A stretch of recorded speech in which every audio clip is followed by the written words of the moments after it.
Donc oui, on change de sujet, on va passer sur parler du risque vent extrême dans les zones cycloniques françaises. Alors plus précisément, l'idée aujourd'hui, c'est de vous présenter comment est pris en compte l'aléa vent extrême dans le domaine de la construction, donc pour les territoires français qui sont soumis au phénomène cyclonique. Quel est le risque considéré et qu'est-ce qu'on peut dire de sa potentielle évolution? Donc si on regarde les règles actuelles, aujourd'hui, comment fait-on pour concevoir des ouvrages résistants au vent? On s'appuie sur une norme européenne qui est l'Eurocode 1.4, qui nous décrit l'ensemble du processus déterminant les charges de vent auxquelles le bâtiment va résister. Et tout ce processus, il repose sur des valeurs de base qui sont définies localement ou régionalement, qui sont des vitesses de vent qu'on appelle VB0. Donc c'est l'aléa climatique qui va être pris en compte. La définition de ces vitesses, c'est une vitesse moyenne à 10 minutes, à 10 mètres au-dessus d'un sol plat et dégagé, c'est-à-dire de type race campagne. Et surtout, le risque associé est une probabilité annuelle de dépassement de 0,02. En d'autres termes, c'est l'aléa climatique qui produit les vents les plus forts avec une période moyenne de retour 50 ans qui va être considérée dans notre dimensionnement. Donc aujourd'hui, l'annexe nationale définit ces valeurs. Donc vous avez ici la carte des vents sur la métropole, répartie selon 4 valeurs. Et puis pour les territoires d'outre-mer, les valeurs sont dans le tableau que vous voyez ici. Et ce qui nous intéresse particulièrement aujourd'hui, ce sont les 4 valeurs supérieures à 30 mètres par seconde, qui donc résultent du risque cyclonique. Alors ces valeurs, d'où elles proviennent? Elles proviennent d'études scientifiques qui ont été réalisées soit par le CSTB, soit par Météo France, mais qui, à l'exception de Mayotte, sont des études relativement datées, puisqu'elles datent des années 90, voire du milieu des années 80 pour la Réunion. Donc forcément, aujourd'hui, la question de la réévaluation de ces valeurs peut se poser, notamment après la saison cyclonique 2017, qui a été particulièrement intense sur les Antilles françaises, qui a fait beaucoup de dégâts, puisqu'en quelques semaines se sont succédés 3 phénomènes majeurs, 2 cyclones de catégorie 5, Irma et Maria, et José de catégorie 4. Et puis évidemment, les décennies passant, on a accès à une base de données météo beaucoup plus conséquente et précise pour évaluer ce risque. Et les avancées scientifiques et techniques dans le domaine de la modélisation cyclonique ont aussi bien progressé. Donc le CSTB a été mandaté pour proposer une réévaluation de ces valeurs, c'est-à-dire qualifier le risque au regard des données actuelles et des connaissances actuelles. Donc je vous présenterai très rapidement, de manière très schématique, la méthodologie utilisée pour chaque territoire, qui se déroule en 4 étapes. La première étape, c'est la récupération des bases de données météorologiques des systèmes ayant approché chacun des territoires. Donc quand je dis système, ici, ça concerne aussi bien les cyclones que les tempêtes tropicales. Donc pour ça, on va se rapprocher du bureau météorologique qui est en charge du bassin cyclonique concerné. Par exemple, pour l'océan Indien, ce sera Météo France. Pour l'Atlantique Nord, les Américains, etc. Donc ici, à titre d'illustration, pour aller assez vite, voilà les données qu'on a utilisées pour la Guadeloupe. Donc on a récupéré les informations relatives à 292 systèmes sur 118 saisons cycloniques, de 1900 à 2017.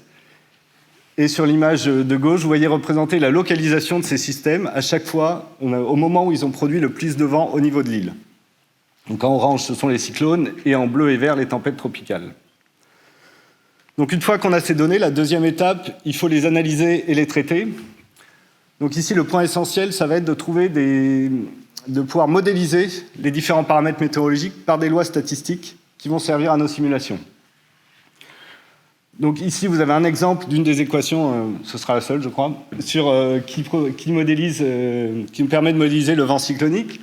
Donc, il dépend de différents paramètres que je ne vais pas rentrer dans les détails, mais ce sont donc notamment des paramètres météo. Si on prend le dernier en rouge, qui est la vitesse de déplacement du cyclone, eh bien, on va essayer de l'ajuster par une loi statistique, comme vous voyez au-dessus. Donc, les points rouges correspondent aux observations et les courbes à une loi normale, qui est la loi qu'on a utilisée pour ce paramètre, dans ces conditions-là, pour ce territoire-là.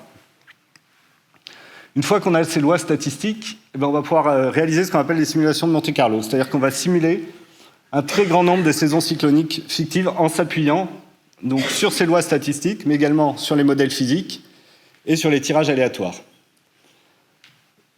Donc pour chaque territoire, on a simulé 800 000 saisons cycloniques, ce qui nous permet d'obtenir, en fin de compte, une distribution de vitesse maximale ayant atteint chacun des territoires sur ces 800 000 ans fictifs. Et donc on arrive à la dernière étape, on obtient, donc ici c'est pas une courbe, hein, ce que vous voyez en rouge, c'est en fait les 800 000 points représentés. Mais en traçant la fonction de répartition, on va pouvoir avoir les probabilités cumulées associées. Et donc si on revient à notre vitesse de référence, qui est une période de retour 50 ans, ça correspond à une probabilité cumulée de 0,98, et donc une vitesse de référence de 38 mètres par seconde. Donc ici, je vous présente les résultats obtenus pour l'ensemble des territoires. Donc dans le tableau, vous avez la première ligne qui est donc les valeurs normatives actuelles de l'annexe nationale en grisé, et en dessous, les résultats de notre étude. Et on s'aperçoit que pour l'ensemble des territoires testés, on obtient une augmentation significative et générale de cette vitesse de référence. Quand je dis significative, on voit par exemple, pour la Réunion, on passe de 34 à 38 mètres par seconde, donc plus 4 mètres par seconde.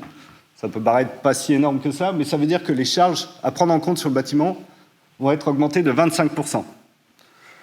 Donc on voit que cette valeur de référence, elle est liée à des enjeux importants, puisque si on l'augmente, on va augmenter le coût de la construction et le coût environnemental, mais de l'autre côté, avoir un aspect plus sécuritaire.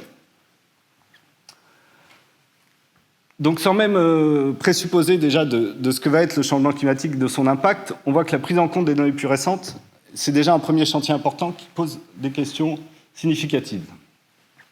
Et le deuxième point qui doit attirer notre attention, c'est que le temps nécessaire de l'évolution des règles est, relativement lent, et au regard du chantier de l'adaptation qui nous attend, et que les bâtiments qu'on construit aujourd'hui avec les normes actuelles sont ceux qui seront exposés au changement climatique dans les décennies à venir. Donc malgré tout, on ne s'est pas arrêté là, on a cherché à comprendre quand même d'où venait cette augmentation, comment expliquer cette augmentation générale de ces vitesses de référence. Donc là, je ne vais pas rentrer dans les détails, mais il faut savoir, pour chaque territoire, on a fait une vingtaine de ce qu'on appelle des scénarios alternatifs, c'est-à-dire qu'on a modifié nos hypothèses de modélisation, nos hypothèses de simulation, pour comprendre quels étaient les paramètres influents et importants qui avaient conduit à cette augmentation.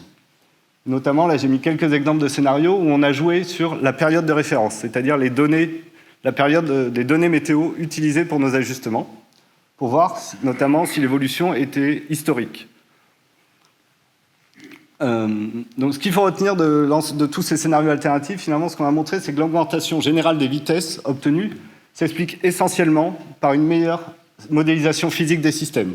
Aujourd'hui, nos équations sont plus précises, on évalue nos paramètres beaucoup plus précisément que dans les années 80-90, aussi parce qu'on a des données, notamment via les satellites, qui sont plus précises. Donc cette augmentation, elle s'explique essentiellement par ça. Malgré tout, si on regarde juste pour les Antilles françaises, la saison cyclonique 2017, quand même, a un impact significatif de l'ordre de 1 à 2 mètres par seconde. Donc la question qui se pose aujourd'hui, c'est de savoir dans quelle année cette saison cyclonique 2017 est une saison hors norme, c'est-à-dire ce qu'on appelle un hors-sain, un phénomène qui ne se reproduira pas avant plusieurs centaines d'années, où on est déjà sur un changement climatique en cours, et c'est une situation qui va avoir tendance à se banaliser dans les décennies à venir.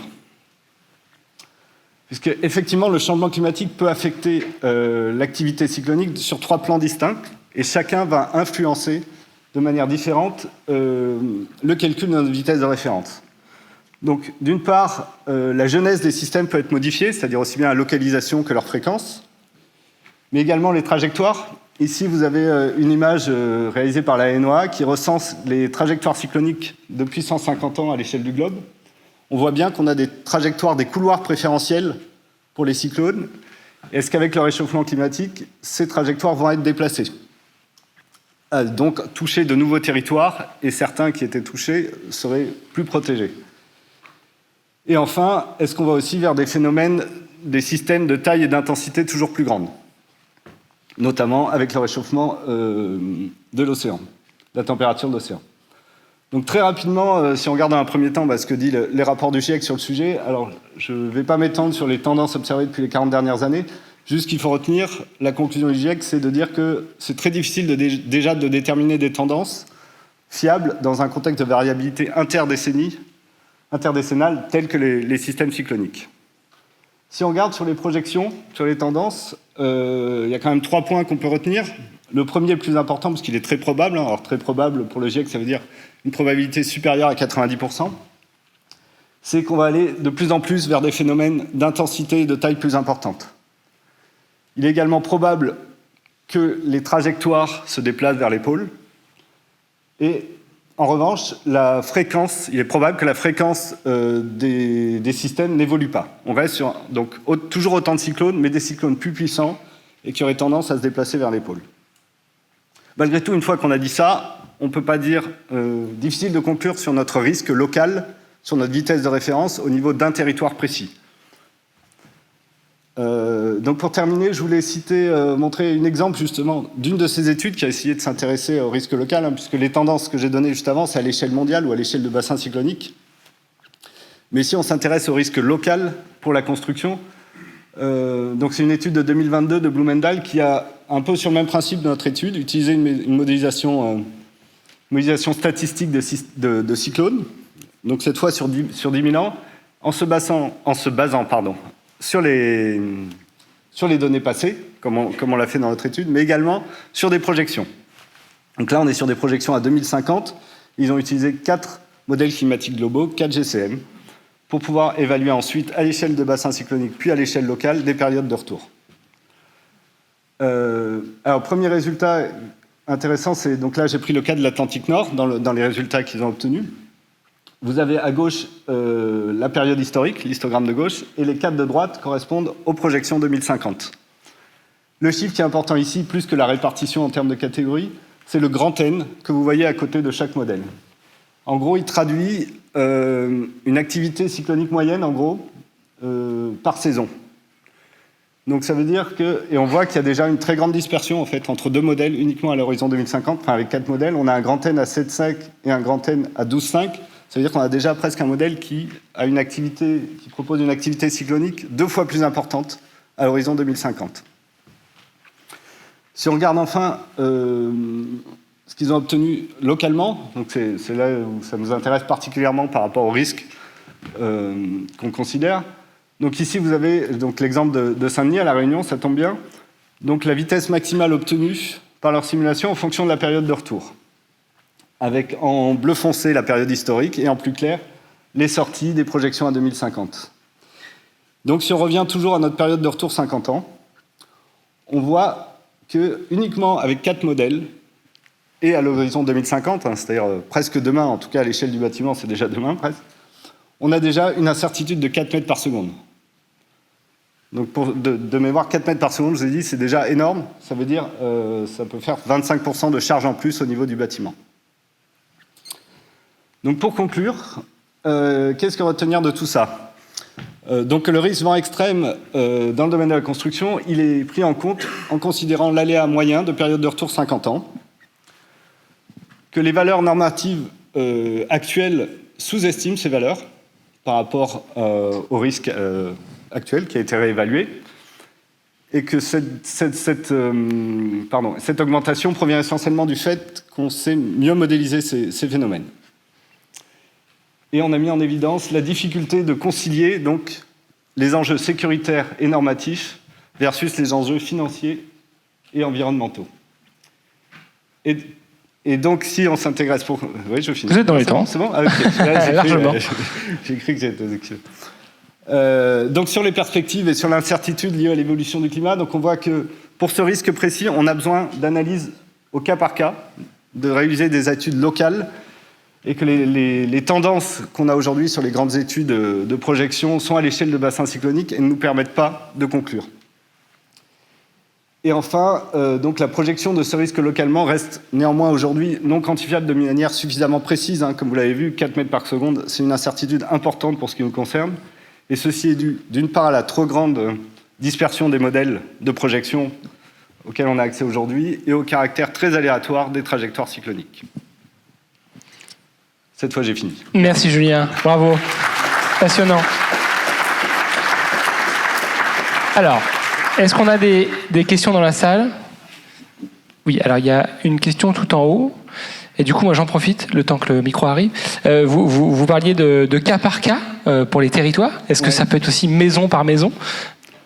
Non. On peut quand même avoir des... Non, mais on pourrait dire déjà travailler à l'échelle d'un territoire. Par exemple, La Réunion, qui est quand même assez vaste, avoir une seule valeur, c'est peut-être déjà beaucoup. Ça serait déjà beaucoup. Oui, oui. C'est- enfin, Il peut y avoir des variabilités.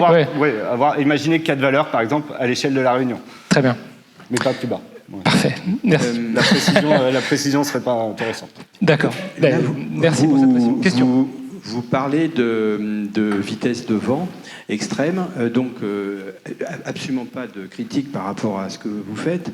Il y a une question que j'aurais tendance à poser, c'est dans de nombreuses configurations montagneuses, il y a des très grandes différences de vitesse entre les endroits où sont situés le creux de la vallée, la crête, etc., etc. Donc j'ai vu là-haut une sorte de démonstration de simulation de circulation de vent autour de la cathédrale Notre-Dame. Donc on se doute qu'il y a des grosses différences. Donc j'ai quand même l'impression que ça peut ajouter un coefficient 1,2 ou 1,3. Enfin, l'effet du relief peut encore augmenter de 10 ou de 20% les valeurs extrêmes que peut rencontrer une maison qui est mal située par rapport au climat, par rapport au relief. Vous voyez, c'était un peu le sens de ma question tout à l'heure, mais elle a été mieux posée. Ah, d'accord. Alors, la réponse sera différente. Oui, alors je ne suis pas rentré. En fait, tout est dans le processus justement de l'Eurocode. Ces vitesses de référence, elles correspondent. C'est comme si la France était entièrement plate et rase campagne, et on détermine cette vitesse. Après, dans le processus de calcul pour avoir les charges, il va falloir prendre en compte effectivement tout ce qui est les phénomènes d'orographie, les phénomènes aussi, ce qu'on appelle la rugosité, c'est savoir de quoi, si on est à côté de la mer, si on est à côté d'une forêt, etc. Donc ça, ces vitesses, elles sont après modifiées, modulées en fonction de l'environnement. Je ne sais pas si... Voilà. Dans le processus. Alors, ah oui. Alors, pour les Antilles, oui. Alors pour les Antilles, elle va bientôt être disponible sur le site GeoRIS du BRGM, où on a fait des calculs de coefficient d'exposition, c'est-à-dire qu'on a pris en compte tous les phénomènes liés à l'environnement. Et ce coefficient d'exposition, il s'applique directement donc avec cette vitesse pour obtenir les pressions à considérer. Donc ça, on est en train de travailler avec le BRGM pour que ce soit publié sur la plateforme GeoRISC. Les calculs sont faits et ça devrait sortir dans pas longtemps. Voilà. Donc on pourra mettre son adresse. D'ici un mois, j'entends. D'ici un mois, ouais. Parfait. Allez, encore deux questions pour tenir le timing. Juste, alors pour compléter la réponse, là, pour autre que les Antilles, vous avez quand même dans l'Eurocode 1 partie 1.4 les catégories de rugosité et le coefficient d'orographie. C'est clairement écrit et clair. Donc vous pouvez utiliser ça pour les phénomènes, on va dire, d'implantation. Moi, j'ai juste. Donc merci déjà pour ce travail parce que c'est vrai qu'aux Antilles, on avait vraiment besoin de clarifier cette histoire de vitesse de vent de base pour pouvoir faire des vrais calculs. Moi, ma question, c'est plus dans le futur par rapport au dérèglement climatique, puisque j'ai cru comprendre qu'il y avait dans les hypothèses de prévision, de prédiction, des remontées vers le nord. Alors, est-ce que vous avez fait une étude pour la France hexagonale par rapport à justement à des cyclones qui éviteraient les Antilles et qui monteraient, vous mettre un petit peu plus de vent sur les côtes? Alors, pour la métropole? Oui, non, mais on aimerait bien remettre à jour aussi la carte des vents que j'ai présentée au début et qui date aussi, qui date de 2005. Il y a plus de 20 ans l'étude relative à cette carte de vent et on aimerait bien pouvoir la remettre à jour et prendre en compte les considérations, de projection climatique. Oui. On cherche encore des Une question juste ici. Merci. Et après on prendra une du chat et on sera sur la pause. Ouais. J'ai l'impression qu'en France métropolitaine, les cyclones, c'est quand même pas la norme. Hein. Par contre, les tornades, est-ce que ça tient à route pour les tornades, tous ces codes? Et on voit que le risque tornade, il évolue, il est beaucoup moins prévisible, et c'est quand même un problème là, récemment, des soucis. Alors, donc si on revient sur la métropole, effectivement, la carte des vents, les tornades ne sont pas considérées. Tout simplement parce que, justement, la période de retour qui nous intéresse, nous, c'est 50 ans aujourd'hui, qui a été décidée pour le bâtiment. Et au vu de ce risque, c'est les tempêtes synoptiques, surtout les tempêtes hivernales, qui sont associées à ce risque de période de retour 50 ans.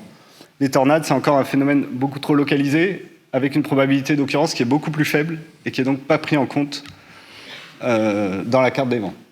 Par contre, effectivement, quand on travaille sur le nucléaire ou des choses avec des niveaux de sécurité plus importants, ces phénomènes-là sont pris en compte. Oui. Sur les tornades? Ah oui, les vents des tornades, oui, ils sont plus forts. Plus forts que les vents des tempêtes, oui. Mais c'est très local. Donc avec un risque à l'échelle du territoire qui est très faible.